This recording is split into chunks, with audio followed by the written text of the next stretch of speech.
भूतिया बस की सवारी। रात के अंधेरे में अरुण और सपना एक लंबे सफ़र पर निकले थे। वे एक छोटे से गांव की ओर जा रहे थे जहां अरुण का एक ज़रूरी काम था। रात के 12 बज चुके थे और सड़कों पर सन्नाटा पसरा हुआ था। वे दोनों बस स्टॉप पर खड़े थे, इंतज़ार कर रहे थे कि कोई बस आए और उन्हें मंजिल तक पहुंचा दे।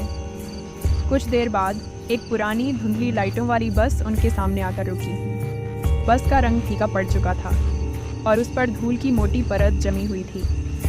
बस के दरवाजे धड़ाम से खुले और अंदर से हल्की सी ठंडी हवा का झोंका निकला। अरुण ने एक पल के लिए सोचा कि शायद ये बस ठीक नहीं है, लेकिन देर हो रही थी और कोई और सवारी का साधन भी नहीं था।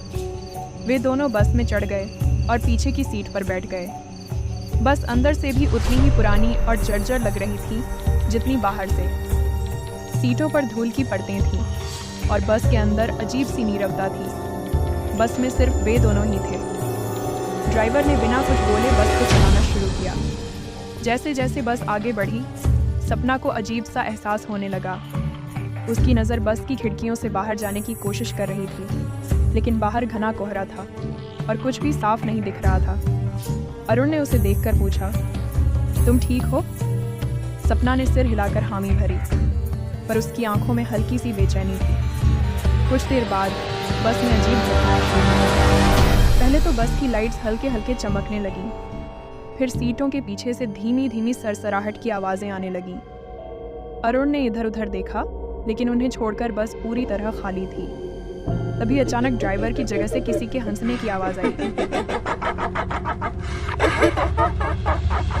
वह आवाज़ बहुत धीमी और डरावनी थी, मानो कोई अपनी हंसी रोकने की कोशिश कर रहा हो। अरुण ने ड्राइवर की ओर देखने की कोशिश की, लेकिन उसकी सीट से ड्राइवर का चेहरा अंधेरे में छिपा हुआ था। सपना ने कांपती आवाज़ में कहा, अरुण, मुझे ये बस ठीक नहीं लग रही। अरुण भी अब बेचैन हो चुका था। उसने बस रुकवाने के लिए खड़ा होने की कोशिश की, लेकिन तभी बस की लाइट्स पूरी तरह से बुझ गईं। अंधेरे में बस तेज़ गति से चल रही थी और चारों तरफ सिर्फ हवाओं की डरावनी सरसराहट सुनाई दे रही थी। अचानक एक भयानक चीख बस के अंदर गूंज उठी। अरुण और सपना दोनों सहम गए। वे अब बस से बाहर निकलना चाहते थे, लेकिन दरवाजे लॉक हो चुके थे। तभी बस की खिड़कियों पर किसी की परछाइयाँ दिखाई देने लगीं। वो परछाइयाँ धुंधली थीं, लेकिन उनमें कुछ असाधारण और भयानक था। वे धीरे धीरे बस के अंदर आने लगीं। अरुण ने ज़ोर से दरवाज़ा खोलने की कोशिश की, लेकिन सब बेकार था। परछाइयाँ अब उनकी ओर बढ़ने लगीं। अचानक बस ज़ोर से झटके के साथ रुक गई। लाइट्स फिर से जल उठी, लेकिन बस एक वीरान जगह पर खड़ी थी, जहाँ न कोई गांव था न ही कोई रास्ता। बस का दरवाज़ा खुला और ड्राइवर की जगह से एक आवाज़ आई, अब तुम्हारा सफ़र यहीं ख़त्म होता है।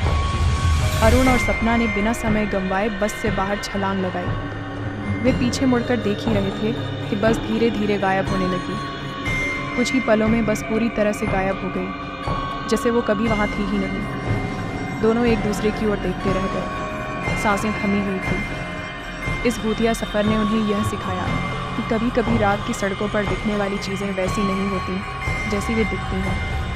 तो कैसी लगी आपको मेरी ये कहानी? उम्मीद है आपको मेरी कहानी पसंद आई होगी। ठीक है, अब सो जाओ।